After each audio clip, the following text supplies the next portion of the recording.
Now, remember, you have the option to live translate on our virtual classroom. Our next presentation is going to be in English. So I want to welcome, please, Alaya Ryan from Digital Democracy. Alayan has worked more than 20 years with indigenous communities in working with them with territorial rights, and data sovereignty, and biocultural mapping. Uh, she's a co-founder and a co-director of the organizations of the organization Shinai in Peru, and with the digital democracy, she was the lead of the territorial mapping in Ecuador of the indigenous community Waroani and Siecopai. Um, she's also a good fellow, like a good partnership with Reforestamos Mexico and Tech Matters in digital democracy. And well, we're very grateful to have you here, Alaya, and thank you for being on the forum and have the time to present your topic. Thank you very much, Gabriel. You can hear me okay? Yeah, we can hear you okay. We can see you okay, and Great. the forum is all That's set good. for you. Thank you. Thank you for that introduction. So I don't need to say much more about myself. Awana Digital is where I'm working. We were previously called Digital Democracy, and we had a name change earlier this year. So we're now Awana.digital, but we're exactly the same organization. And sort of at our heart really is the co-development of technology for communities, particularly Indigenous communities. So working together with them to develop technology which supports them to better protect their lands and territories. And we do this in three ways. So there's direct support. So we work with some communities very closely to help them develop monitoring and mapping methodologies. There's also the co-creation aspect, so which I'm going to talk about in more depth. We've co-developed a tool called Mapeo and have now releasing a new tool called CoMapeo, which was developed together with Indigenous communities. And then we also share practices and learning. So we have this platform called the Earth Defenders Toolkit, which I'll also talk about to explain a little bit more about what that does. So I started working in this field, as Gabriel said, over 20 years ago, and technology has changed so much in that time. When I first worked with communities in the Peruvian Amazon, there was the technology for mapping and monitoring was really very complex, and it wasn't available. It wasn't accessible to communities who didn't have a lot of tech literacy at the time. Things have changed. There's now less dependence on such complex technologies with smartphones. However, there's still dependence in most cases on the internet and servers, online servers, and in many cases, tools are still a bit too complicated for people who are just entering the sort of digital world to learn how to use. And so this is why we started to develop the tool Mapeo. So Mapeo is a free digital tool set for documenting, monitoring, and mapping all kinds of data. And it has local data sovereignty at its heart. So communities that we worked with explained that, although they were often able to collect data themselves, they then lost access to it when it went outside of their community to experts or to universities or other institutions who would do the analysis, and the communities themselves lost control and governance of the data. So these are the core features of Mapeo. It works offline, it's free and open source, it's intuitive, and we believe easy to learn. People can learn to use it in a few minutes. It's customizable, very customizable to local needs. So you can customize the language, you can change the icons, you can add your own sort of data collection requirements. Data sovereignty, as I mentioned, is at its core. So all of the data stays local. It stays on the devices and on the devices which are part of a project. You never need to send data online. You never need to send data to a server. It can all be kept local. And it supports collaborative workflows. Here are some images just showing some of the customizations that are possible. So basically it's a mobile app and a desktop app, and it's for collecting mapping information. So the first two images on this screen show two examples of different configurations, we call them, or categories, which communities have developed. I think the second one is the default one, which comes with Mapeo. And the first one is one which communities who are doing a lot of monitoring of illegal impacts on their land have created. So there they can gather data about illegal logging, about oil and gas impacts, about mining impacts, illegal fishing, things like that. And the second two images show two different offline maps which can be made available. So communities can put any map they want in the background and have it available offline. That aspect, so the customization aspect does require a bit more technical knowledge, and that's where we're still involved in some cases. But once the project is set up with the right categories and the right maps, communities can use it with very little external support. And Mapeo is now being used for many purposes around the world. It's being used a lot in the Amazon. That's where we mainly developed it initially. It's being used to support the recognition of land rights, so land claims, land management, managing territory, tracking and increasing biodiversity, and yeah, documenting human and environmental rights abuses. There are, I mean, we don't actually track all of the users. It's a completely anonymous tool. So we work closely with some communities so we know about their uses. So we know about 800 land defenders using it to defend about 7.5 million hectares of land.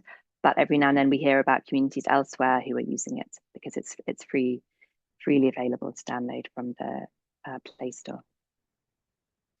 So here's one case I wanted to tell you about. So this is the Guarani in Ecuador. Some of you may have heard about them. We started supporting them to map their territory back in 2016. And initially they used ArcGIS. And they just found that although members of the core Guarani team were able to learn how to use it, the community members still felt alienated from the whole process because it's a very sophisticated and complex program. So it was at this point that we started developing Mapeo so that they could have a tool which the communities felt more ownership over. And they spent 3 years mapping their territory. And at the end of that time, the government actually created oil blocks covering their land. And the Guarani used the maps which they had created in their lawsuit against the government, claiming that there hadn't been due consultation. And they won that court case back in 2019. Here's another case. In Kenya, our partners, the Ogiek on Mount Elgon, so this is another forested area, they began designing a mapping plan for internal management, but then they used the maps which they created to win back legal title to 150,000 acres of land, which had been lost during the colonial and post-colonial times. And they're now using Mapeo as part of a biodiversity monitoring work. And they're collecting information which they hope will enable them to show the impact of conservation of lands under community control, and that their conservation outcomes are better than the areas which they don't have control or access to. Another example in Peru, in the Amaracari Communal Reserve, the communities there are working in partnership with the state, with Cernam, to monitor illegal mining. So the community monitors can gather the data and then they can send it to the state to take action upon.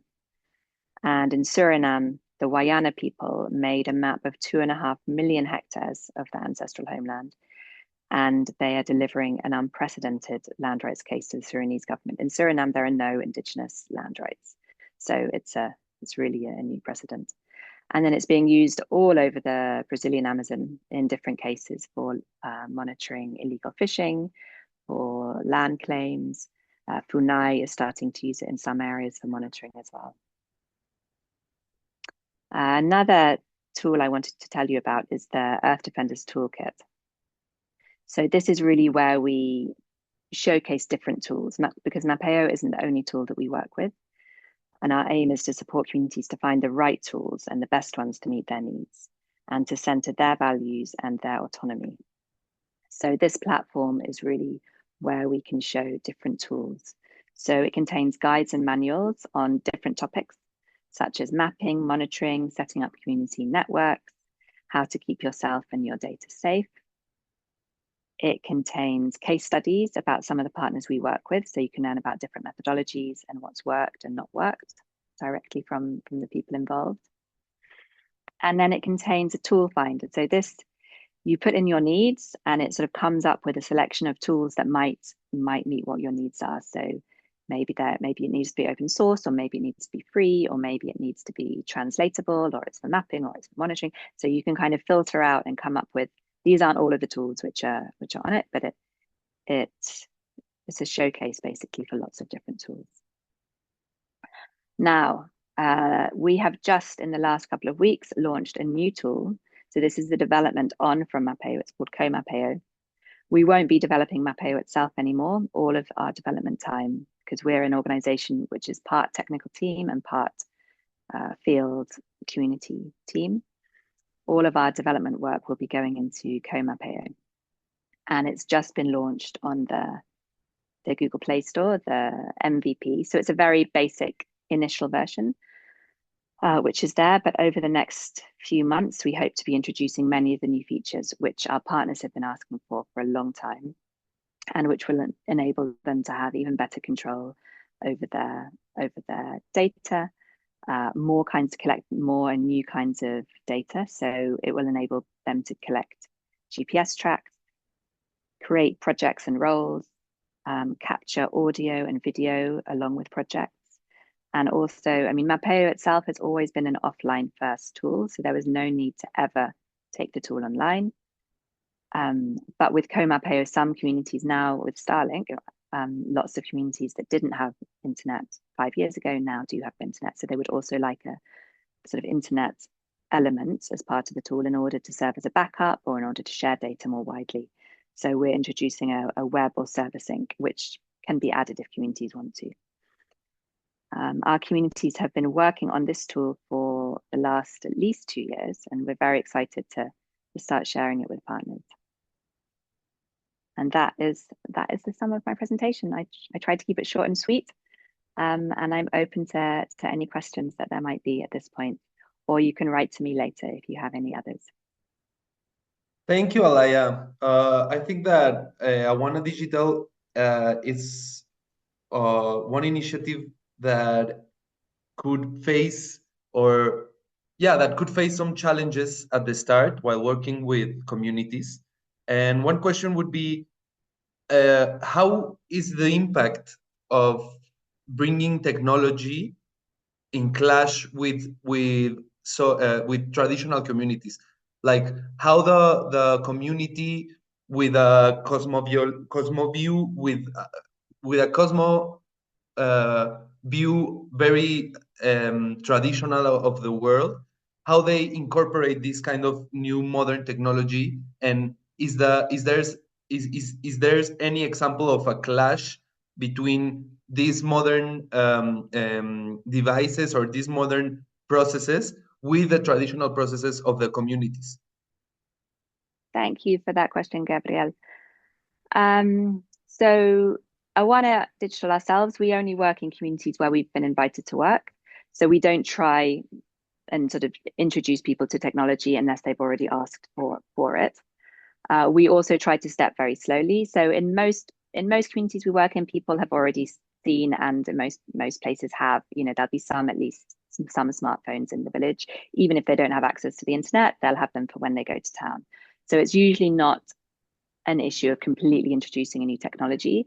The tool itself is very simple, and I think actually often enables people who would otherwise feel alienated from technology, such as elders, allows them to feel involved, because as part of the data collection process with mapping and monitoring, very often the elders need to be involved in order to find out, where are the sacred lands, what are the histories, what are the medicinal plants. So there's this sort of intergenerational exchange which often happens between the elders and the youth in a village. I mean, all of this depends on how things are run, and obviously, when we're involved, like stepping very slowly and carefully, doing everything according to community procedures, having having a protocol in place before we start.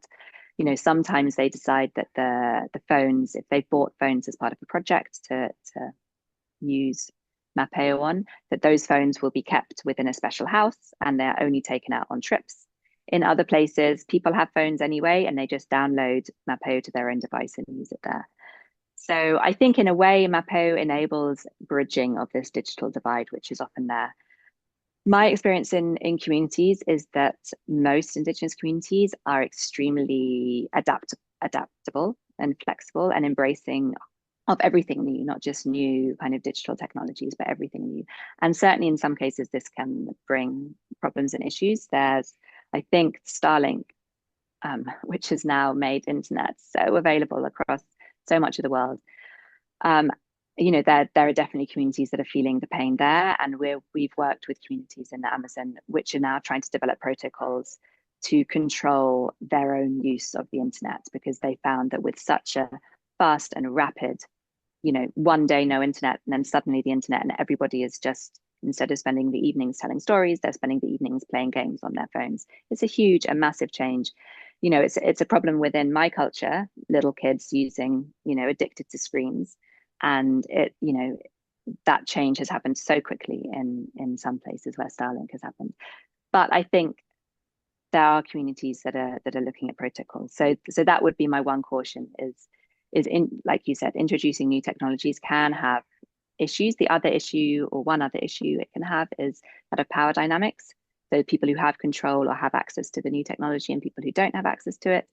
Again, communities, there are always power dynamics within communities. This isn't introducing a completely new thing into the Indigenous world, but it can introduce like new nuances of it. And so, anyone who is working with communities introducing technology, I would say, take the lead from the community. We have, very strict processes and procedures about how to start working with communities and how to set up protocols with them, and be led by them, and not our own ideas about what should work, and move slowly. That's the other thing, not try and do things too quickly, and leave as much as possible with the community. That's why we developed Mapeo, so that they themselves could keep control of the data and could keep control of everything that they were collecting, so that they saw the impact of projects they were involved in and they were owning, and they weren't just collecting data for other people to go and use in universities or institutions.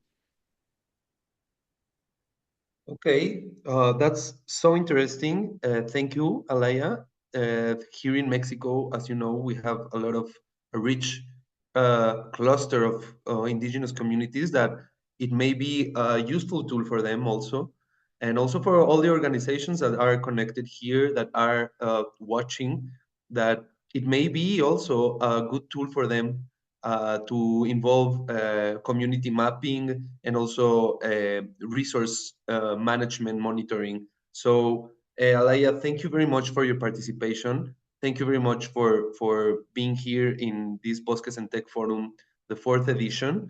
We're very glad to have this new connection with Awana Digital and the evolution of digital democracy, and the evolution of your trajectory as a professional with digital tools and indigenous communities. Thank you very much for your participation, and we're glad that you could be here for a few minutes and present your trajectory, your organization, and also all your knowledge. Thank you very much, Alaya. Ya, muchísimas gracias, Gabriel. Gracias a todos. De nada, hasta luego.